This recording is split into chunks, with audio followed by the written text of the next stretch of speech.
Hi everyone, Nikki here for my 1 month check-in, post-op check-in. I just want to start off quickly by saying I'm going to try to keep these videos a lot shorter because I know that they were running at almost half an hour, the other two, and I noticed a trend that a lot of people were only watching the videos about, 10-15 minutes into it. So I am going to try to keep them a lot shorter.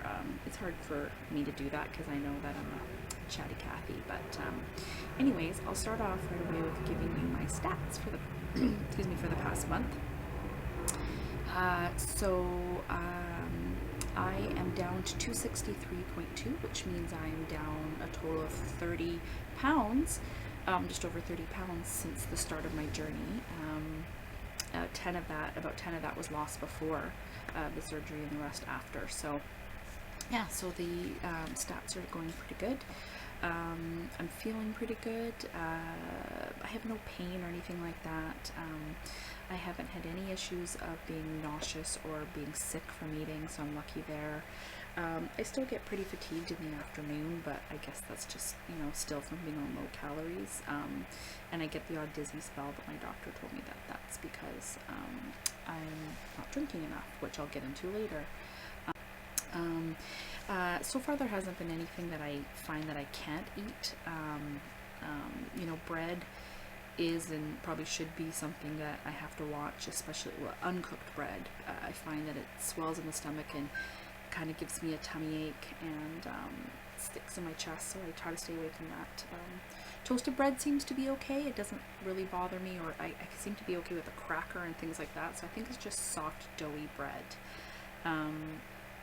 So the toughest thing for me so far continues to be the learning curve of eating slower and taking more time to eat. I thought the problem before was that I was on liquids and it's very hard to drink liquids slowly, but now that I'm on solids I notice it's the same problem. So it's a really, really tough thing to consciously remember to keep chewing your food when I naturally just want to swallow it as soon as it's in my mouth, because the reality is that I still get quite hungry, but I get really, really hungry every hour, and then I take 2 or 3 bites of something and I'm completely full. So it's hard because you get ravenous and you kind of want to go back to that old habit of shoveling food in your mouth, especially if it's something you really like. It's very hard to have that impulse control to stop after 2 or 3 bites, because it does take a little bit of time for you to feel that fullness. So I have to be aware that if I eat more than 3 bites, I'm probably overdoing it, and I do forget that sometimes. Luckily my stomach reminds me soon after that I overdid it, so I can kind of reset that problem in my mind, because it's hard to also take a few bites of something, like I say, that you really like and then stop.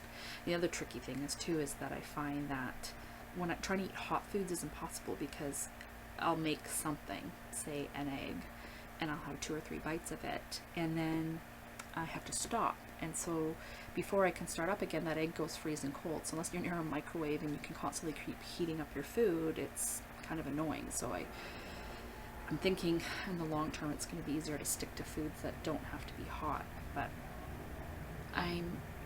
there's definitely a psychological side effect happening with the food that I'm noticing, because it's bittersweet. I'm happy to have the ability to start eating solids again and not really having too much problems with any of my favorite foods. I even had spaghetti and things like that, although super small quantity and very little pasta. But it's bitter because I don't really get to enjoy food the way I used to.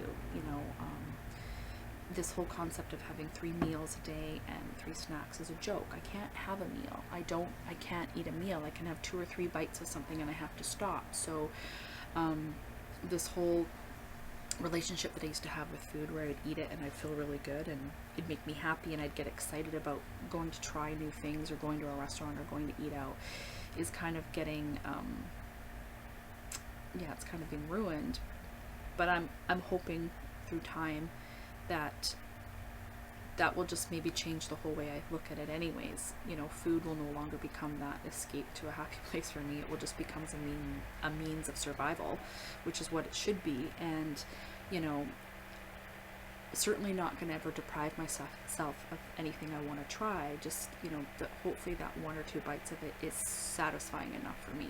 I'm not quite there yet, but I'm kind of, you know, confident or hopeful, I guess maybe is the word, that I will get there. You know, I try to still read a lot of blogs and watch a lot of YouTube videos on people who've gone through this to see what their strategies were and tips that they might have on how to conquer this sort of current challenge that I'm dealing with. But because I've noticed in this past week I just seem to have lost about a pound, which, you know, I was losing at least just over 2.5 before, so I had to look at why did I lose less this week. And I think the tough part is that I'm not meeting my protein goal, so when I try to get more protein in, it seems to raise my calories, and I shouldn't be going any more than 800 calories a day, and that's a high day. A low day is like, a good day is like 600 and something, so it might be that I don't know what it is, just something, and it might have just been in that particular day that it weighed myself, that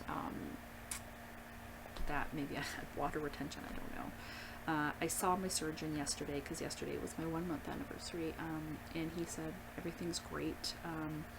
My body's healed really well, and he's giving me the okay to go back to exercise, which is good. So I'm hoping now that I can start exercising again, that will help with the weight loss again. So I'll keep you posted on that. Back to the subject of water. So that is another really, really tough challenge that I'm having.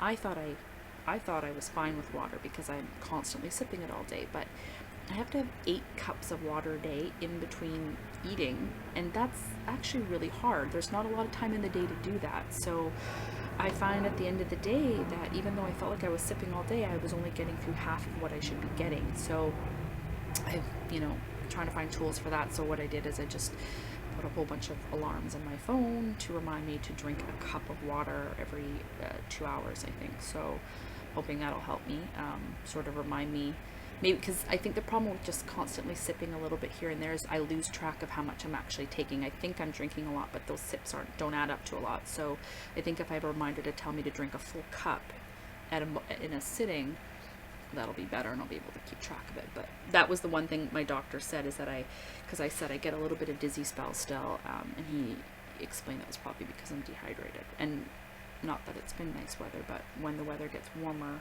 obviously we need more water. So yeah, that's been it. And I'm just trying to come up with tips on, you know, it's really easy when I'm at home to make things, because it's that, like I was saying, the tough part is unless you're near a microwave and you can constantly heat up your food that keeps going cold after you've only had 2 or 3 bites, it's really annoying. And then but when I'm home, I can at least just go and grab a couple bites of something and then put it away. When I'm out on the weekends, it's really tough because I'm really bad at forgetting to bring things to snack on or graze on, and then I let myself get really hungry. So, you know, I just ordered a bento box off of Amazon, and I'm hoping that will help me, you know, prepare snacks for the day as I go out and bring that with me, to sort of keep on top of that. You know, other than that, I have no regrets about the surgery. I'm super stoked. Every time I hit one of these sort of challenges or these learning curves, I just take it as a new challenge to figure out how to get around it, or not around it, but through it, and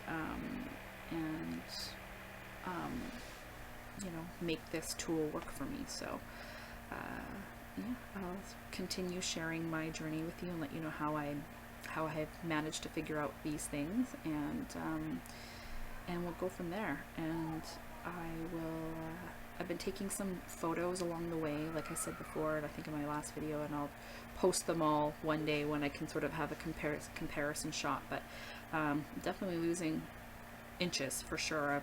My butt's getting smaller. Definitely certain areas are getting smaller. So that's kind of cool. But anyways, thanks for watching, and if anybody has any questions or suggestions, please comment, and feel free to follow my Instagram page, because I post a lot more updates on there, and the Instagram name should be in my YouTube profile page. Thank you. Bye.